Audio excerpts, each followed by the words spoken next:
Good afternoon, students.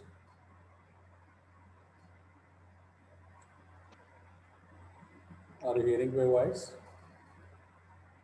Yes, sir. Yeah, right. So in the last class,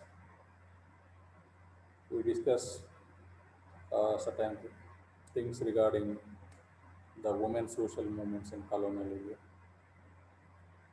and also discuss a few things regarding the movement which parallel to Indian national movement and the various social organizations which set up to uplift the women during the British period. And we also discussed certain organizations which were continued their effort to emancipate the women's life during the British period. Okay, so today we also see certain things regarding this women's social movement, and we will cover some things which are not covered in our last classes. Okay, so before going to that, I have to share my screen, and then I will start my lecture.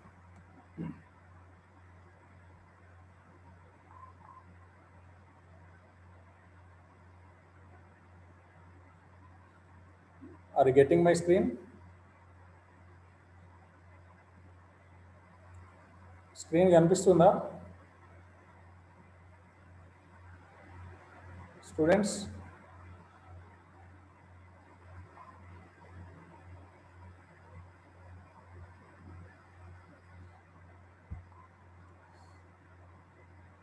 Students screen కనిపిస్తుందా నేను share చేసాను?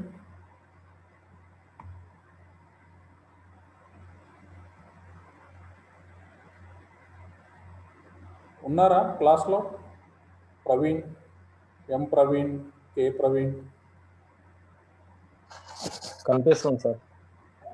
చెప్పాలి, మరి చెప్తేనే నాకు అర్థమవుతుంది అది screen మీకు కనిపిస్తుందా లేదా అనేది.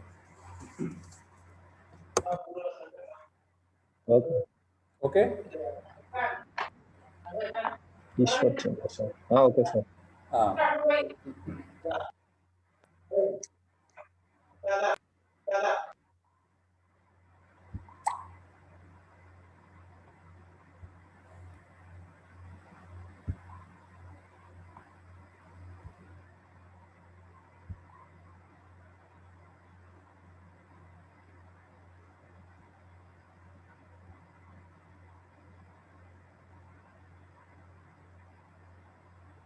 okay, right. So there are certain things which we covered earlier, and now we are going to see things regarding these failed male reformers who started their organizations towards the development of women.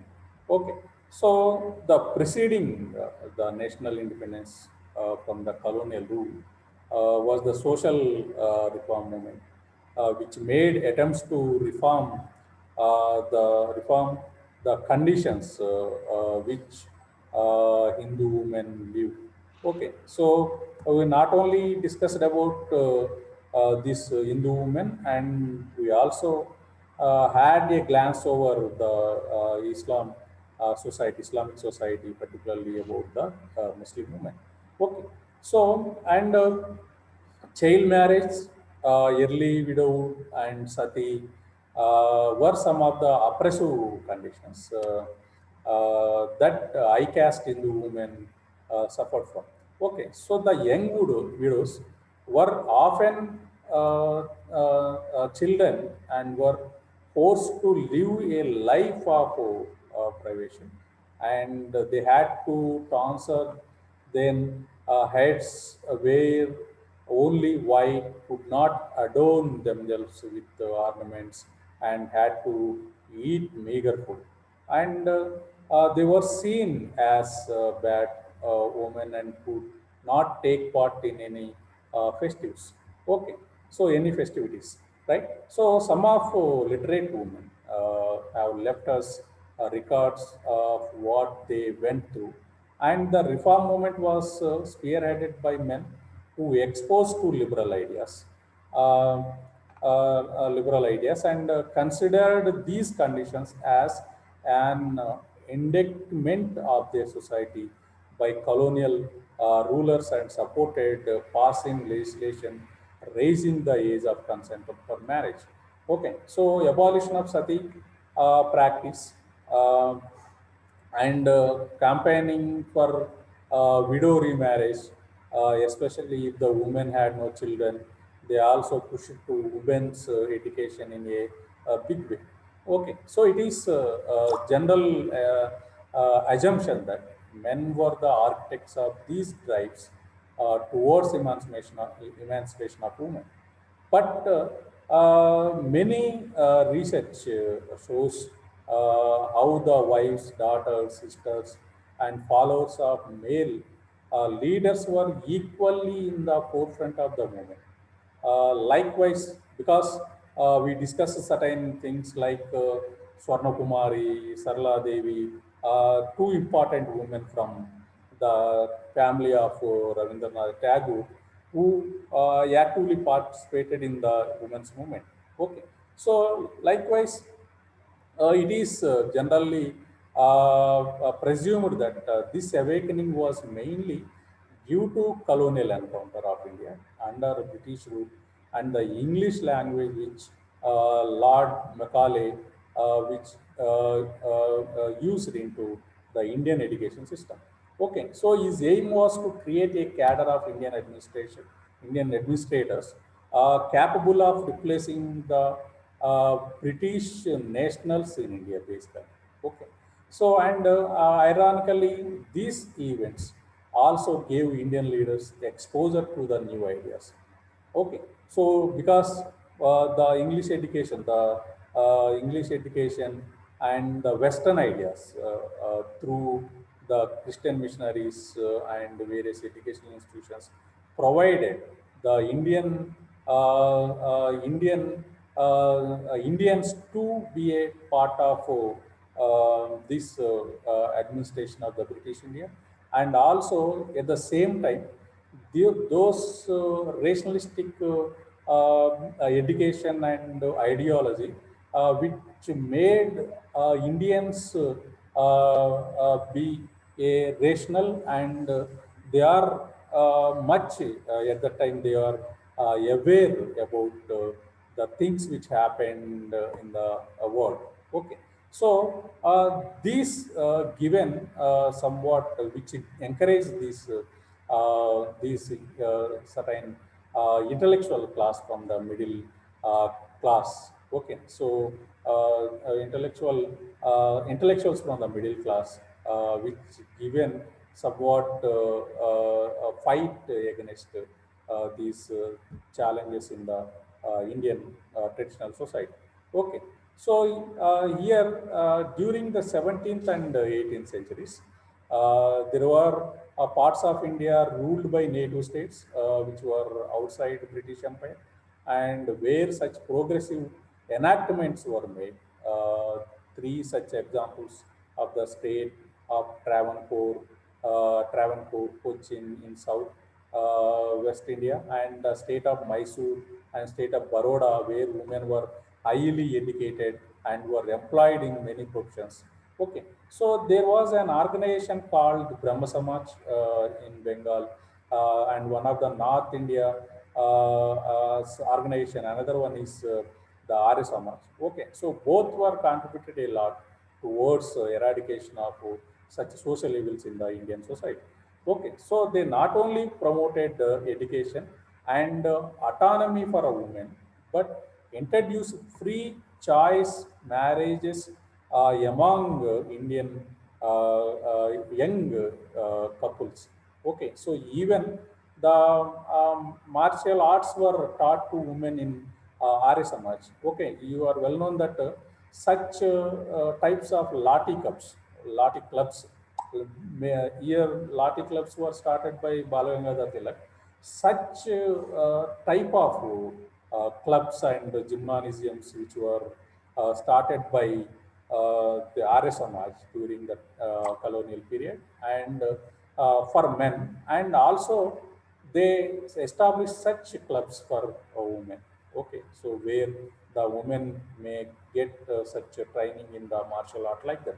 Okay, so while the social reformers zeal to improve the condition of high caste women was indeed noteworthy, it was in many ways a limited reform in so far as women were still confined to their traditional roles as wives and mothers, and education was aimed to make them better wives and mothers.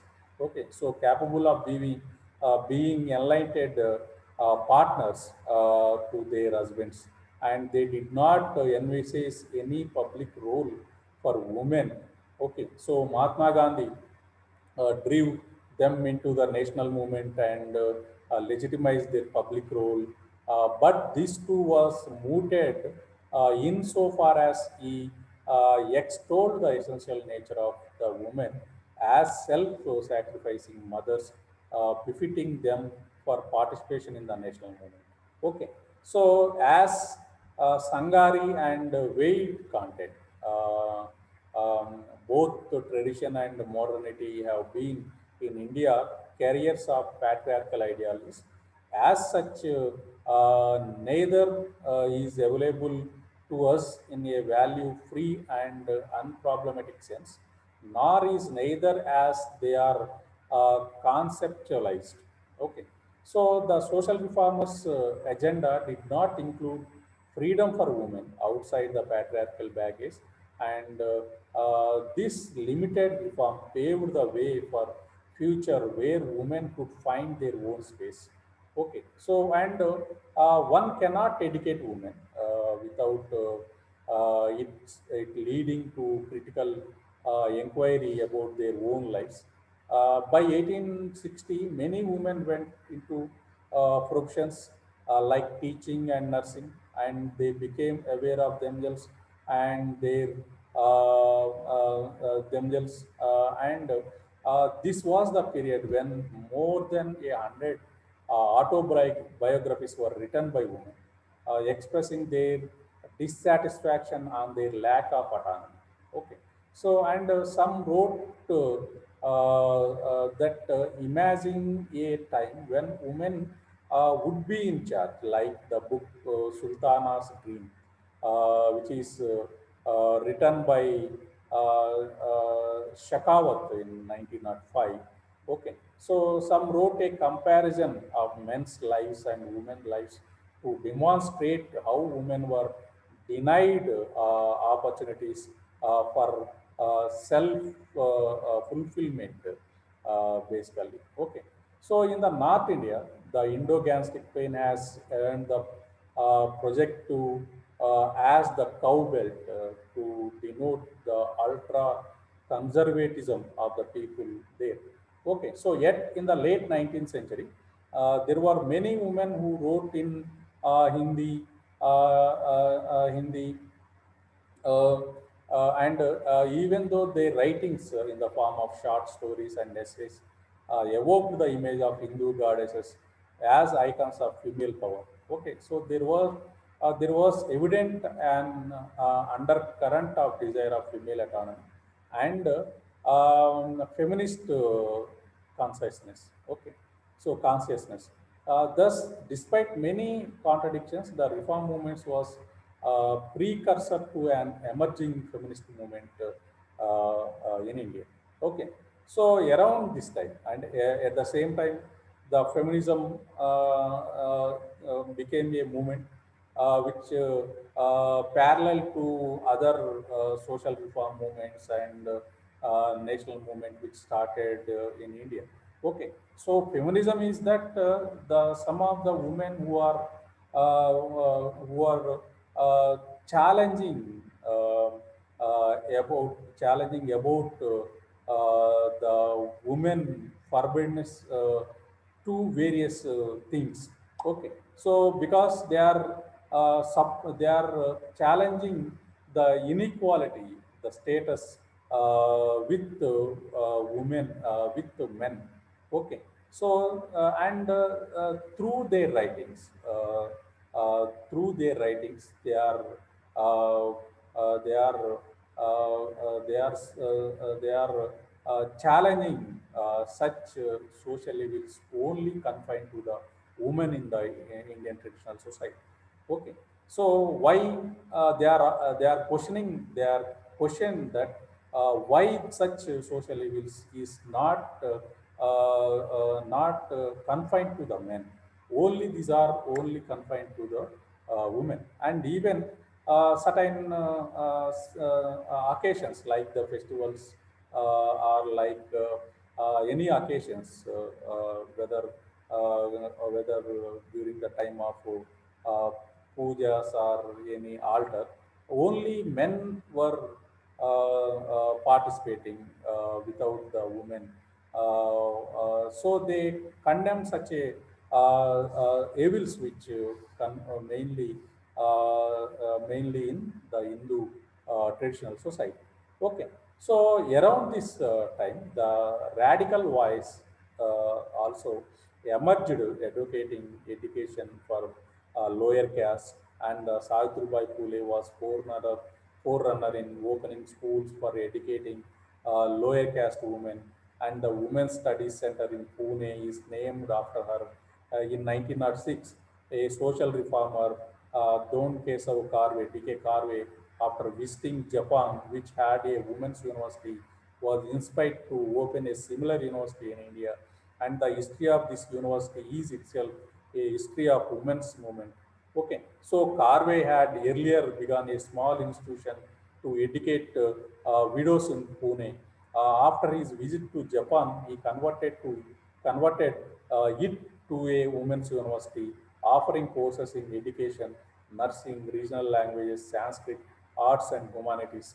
Okay, so in 1916, a mill magnate, Sir Vitaldas Thakare, offered a handsome donation, which enabled the university to expand.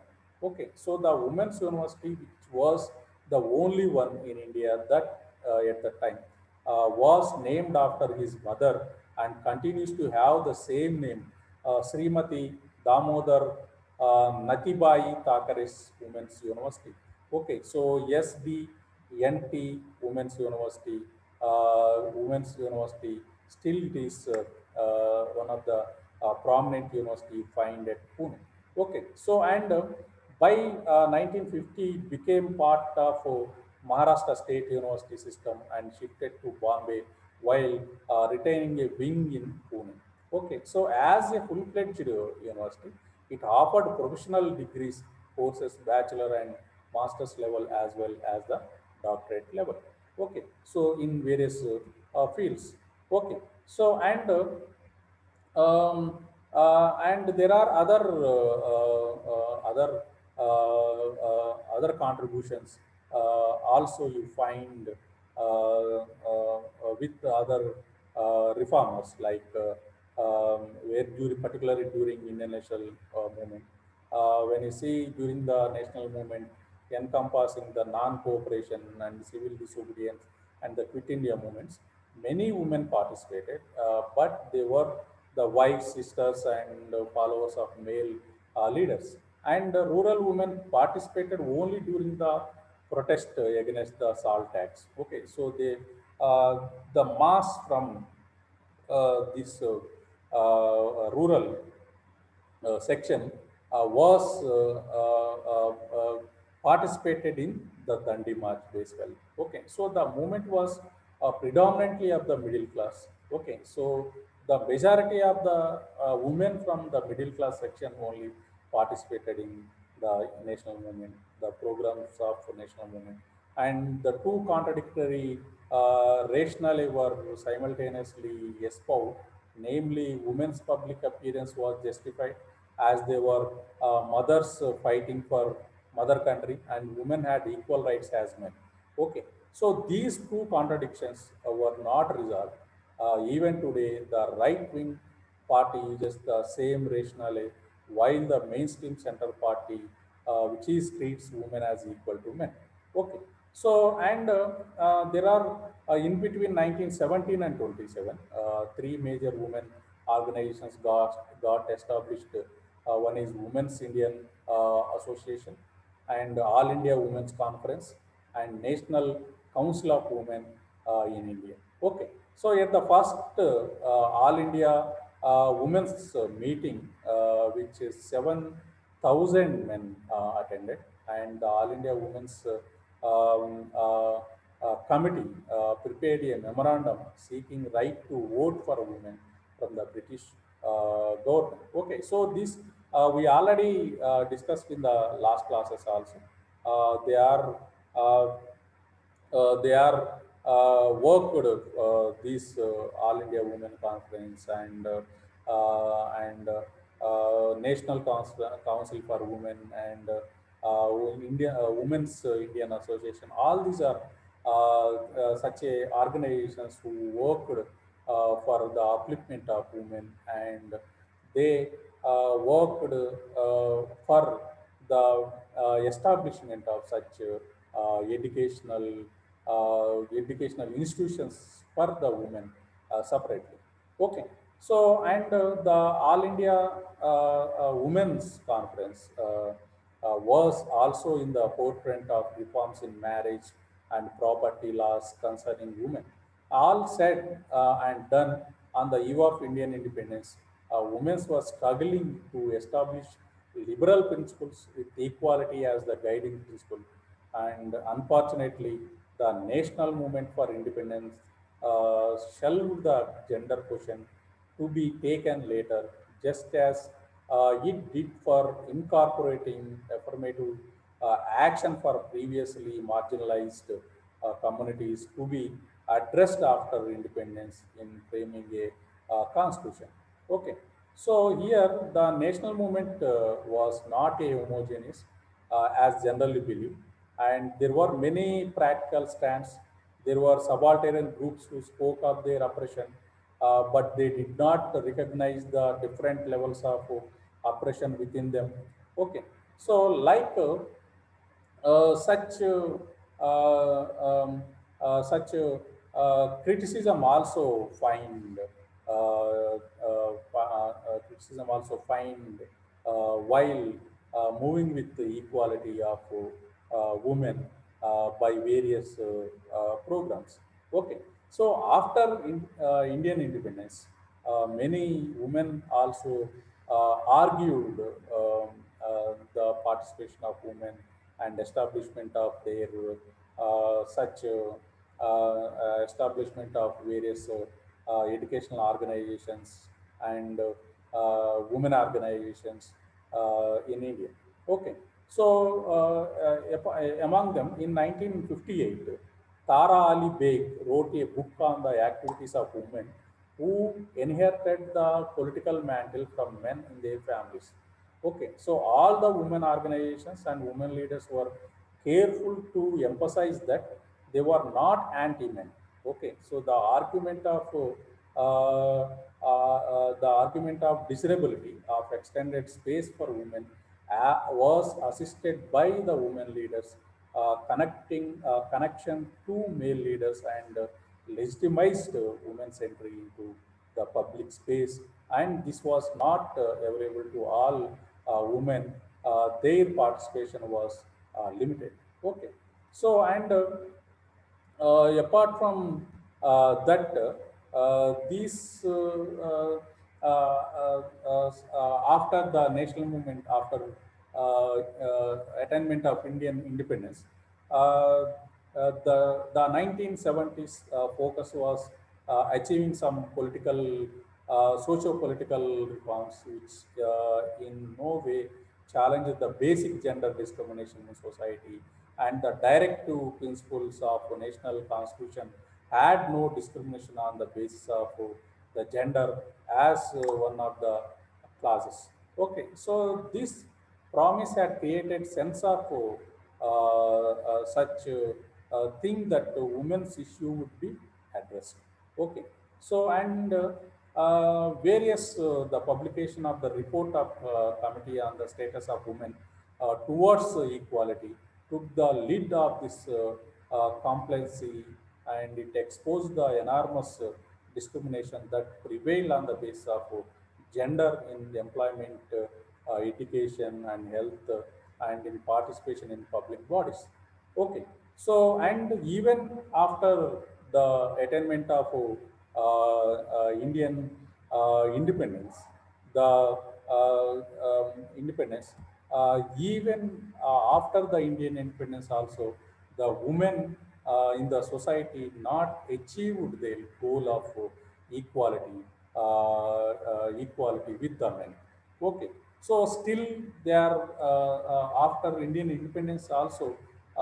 One side they are fighting for their rights, fighting for the equality towards the men, yeah, equality with the men, and on the other side, they also challenging the evils still continuing in the Indian society as a traditional path. Okay, so and one side the sections of other sections of women who fighting for the better educational institutions, and and they are also demanding separate educational institutions for the women, where where the women strength in the schools and colleges were not meet with the men, strength of the men. Okay, so where they can provide any a separate educational institutions or any other schools or colleges, they can they may reach such standard. They may reach the sufficient strength from the urban and also from the rural side. Okay, so for that, according to such constitutional um, constitutional rights, these women from one side they are demanding for the separate organizations and separate institutions for the women, where on the on the other side, such women also which arguing the such evils which still continuing in the society, and some organizations also which continuing the efforts which already started during the British period by various male organizations like Raja Ram Mohan Rai and Dayanand Saraswati and Ishwar Chandra Vidyasagar, D.K. Karve, Malbari, likewise. Okay, so and some of the women social reformers also continuing the efforts with their own association, and they are continuing the efforts which made during the British rule by various women organizations like Savitri Bai Phule and many other Ramabai Ranade, like many women reformers who start such organizations and educational institutions, and those also continued by their successors after the Indian independence. Okay, so students, this is end of my class today regarding the social reform movement, which started in the colonial period, and tomorrow we'll see the individual,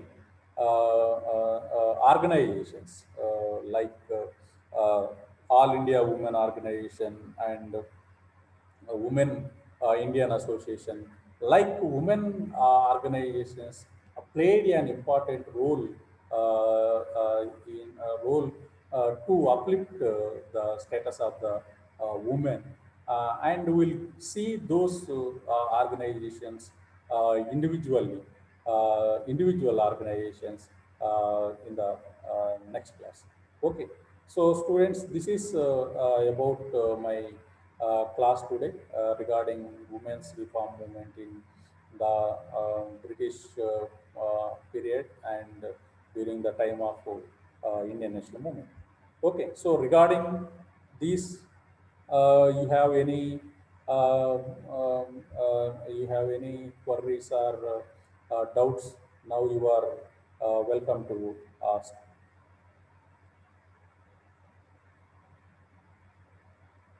Students, are you listening?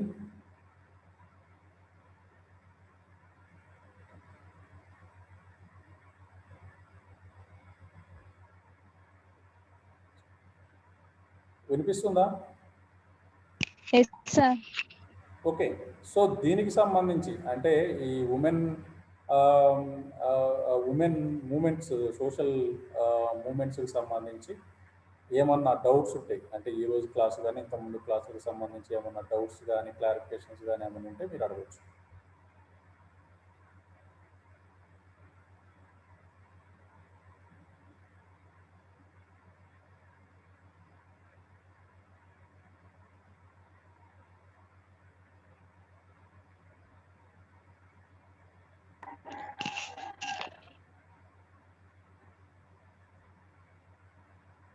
ఉన్నాయా ఏమన్నా? No, sir. Okay, right. Thank you. I'm ending my class.